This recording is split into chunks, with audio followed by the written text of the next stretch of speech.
हे hello guys, welcome back. तो आज ब्रेंकियोस्टोमा का हम पार्ट 2 करने जा रहे हैं। ठीक है, तो पार्ट 2 में हम क्या करने जा रहे हैं, जो भी कैरेक्टर्स जो मैं आपको लास्ट लेक्चर में बता रहा था, तो वो कैरेक्टर्स मैं आपको यहाँ पे दिखा दूंगा। यहाँ पे मैं लिखाऊंगा कुछ नहीं, और ऐसा भी कुछ नहीं है कि मतलब बहुत ही कोई वैसा कुछ नया कुछ नहीं है इसमें। ठीक है, बहुत सिंपल सा टॉपिक है।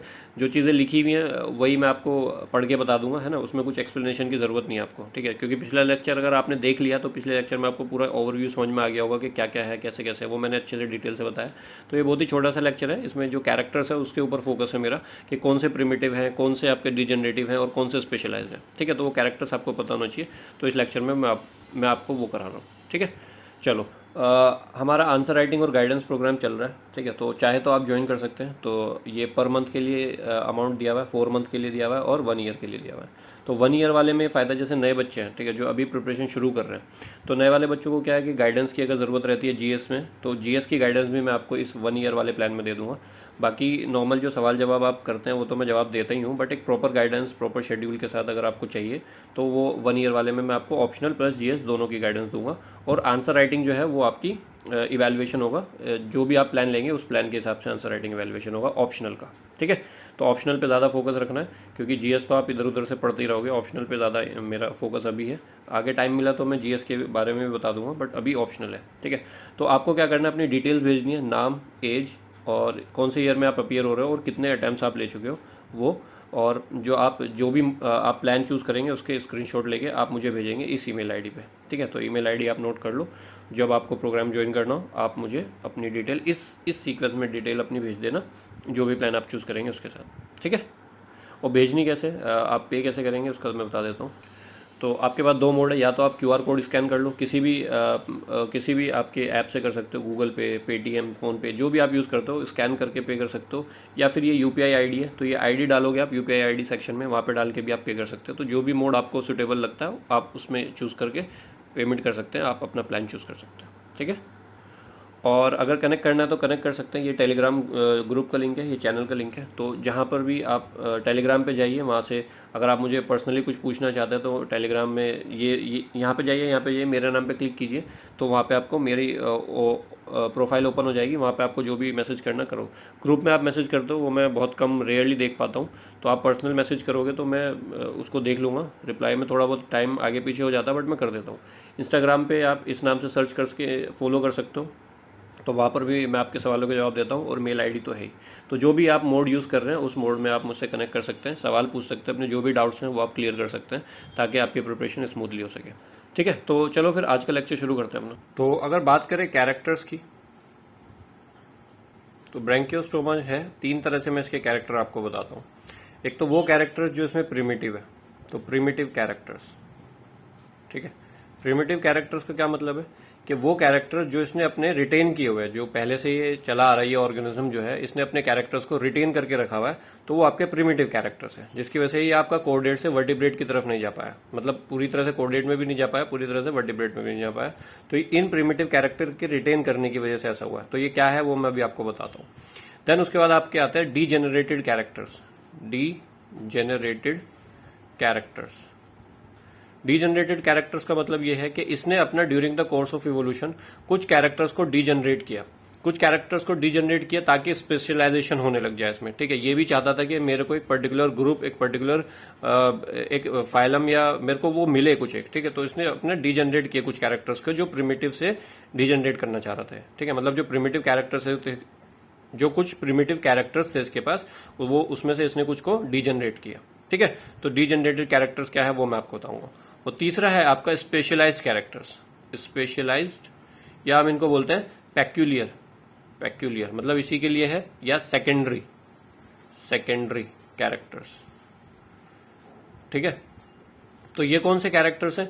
ये वो कैरेक्टर्स है जो इसने अपने अंदर चेंज किए ताकि ये स्पेशलाइजेशन की तरफ बढ़ने लग जाए। ठीक है, मतलब इसने अपनी इसने अपना जो एक इवोल्यूशन का पाथ चूज करा जो आपका कोऑर्डिनेट से थोड़ा सा अलग हो गया। ठीक है, मतलब ये कोऑर्डिनेट की तरफ ऐसे इवोल्यूशन हो रहा था, बट इसने क्या करा, अपना थोड़े से स्पेशलाइज कैरेक्टर डेवलप करे, तो कोऑर्डिनेट से अलग होके इसकी ऑफशूट बन गया ये। ठीक है, इसलिए आपका ये सिफेलो कोऑर्डिनेट में आ गया, है ना। मतलब जा रहा था ऐसे, बट अपने अंदर इसने कुछ ऐसे कैरेक्टर्स को स्पेशलाइजेशन करा जिसकी वजह से एक ऑफशूट बन गया, कोऑर्डिनेटा में ना जाके एक ऑफशूट बन गया, इसलिए हम इसको सिफेलो कोऑर्डिनेटा में हमने डाल दिया। ठीक है। तो ये 3 तरह के जो कैरेक्टर्स है, प्रिमिटिव, डिजेनरेटेड और स्पेशलाइज कैरेक्टर्स, ये मैं आपको उसमें दिखाता हूँ, डिजिटल फॉर्म में दिखाता हूँ, लिख के दिखाने का कोई फायदा नहीं है, ठीक है। वहीं पे मैं आपको इनको समझा दूंगा। तो अगर बात करें प्रिमिटिव कैरेक्टर्स की, ठीक है, तो प्रिमिटिव कैरेक्टर्स कौन से कैरेक्टर्स होते हैं? जो आपके इनके ओरिजिनल एंसेस्टर्स में प्रेजेंट थे, ठीक है, उन्हीं से फिर इनके अंदर आया और इन ऑर्गेनिजम्स ने उनको और डेवलप करा और उनको और परफेक्शन के साथ आगे बढ़ाया, ठीक है। तो during the course of evolution जो ओरिजिनल एंसेस्टर्स के पास इनके कैरेक्टर्स थे, उन्हीं को आगे इन्होंने बढ़ाया, थोड़ा सा डेवलप करके उनको, ठीक है। तो वो आपके प्रिमिटिव कैरेक्टर्स है। तो जैसे इसमें एसिमेट्रिक बॉडी, ठीक है, तो एसिमेट्रिक बॉडी जो है वो एक इनका प्रिमिटिव कैरेक्टर, बस आपको नाम याद रखना है कि प्रिमिटिव कैरेक्टर क्या क्या है, ठीक है। तो इसमें ऐसा कुछ समझाने वाला नहीं है, बस याद रखना है। Absence of a specialised head, ठीक है, तो जो इसमें आपका सिफिलाइजेशन है वो नहीं होती है, तो दूसरा कैरेक्टर ये है।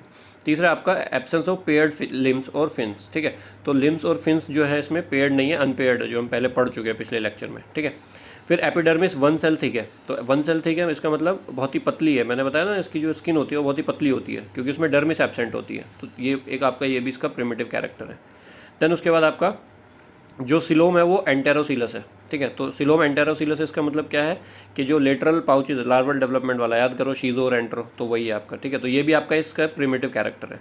देन उसके बाद आपका मेटामेरिकली अरेंज्ड मसल्स और मायोटोन्स, ठीक है, तो मेटामेरिकली अरेंज का मतलब हमने देखा था ना, ऐसे वी शेप में अरेंज थी आपकी, तो वी शेप में अरेंज थी तो मेटामेरिकली अरेंज्ड है, ठीक है, मेटामेरिज्म शो कर रही है ना, तो वो आपका एक प्रिमिटिव कैरेक्टर है, ठीक है। तो इन 6 में से जितने अच्छे लगे वो रख लेना, और बता रहा हूँ और प्रिमिटिव कैरेक्टर्स भी हैं।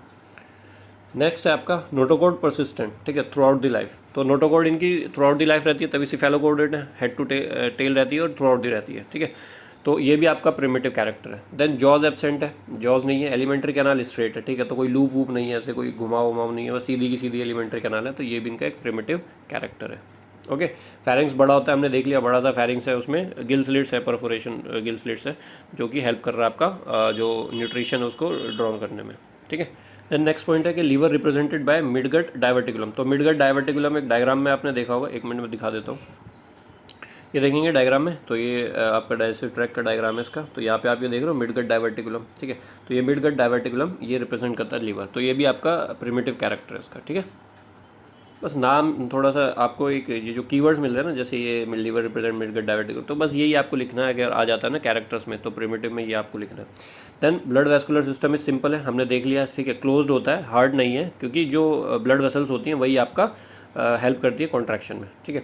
सो नो स्पेशल रेस्पिरेटरी ऑर्गन, ये हम देख चुके हैं कि respiratory pigment or respiratory organ नहीं है, बॉडी सरफेस से डायरेक्ट इसका होता है, ठीक है। तो ये पिछले लेक्चर में हमने सब देख लिया, बट हमें पता तो होना चाहिए ना कि ये प्रिमिटिव है कि नहीं है, तो ये प्रिमिटिव कैरेक्टर्स है इसके। और देख लो थोड़े से कि excretion by segmentally arrange protonephridia, तो प्रोटोनेफ्रीडिया भी इसका प्रिमिटिव कैरेक्टर देखो समझ में आ रहा है, तो क्योंकि बहुत पहले से तो प्रिमिटिव ही रहे हो।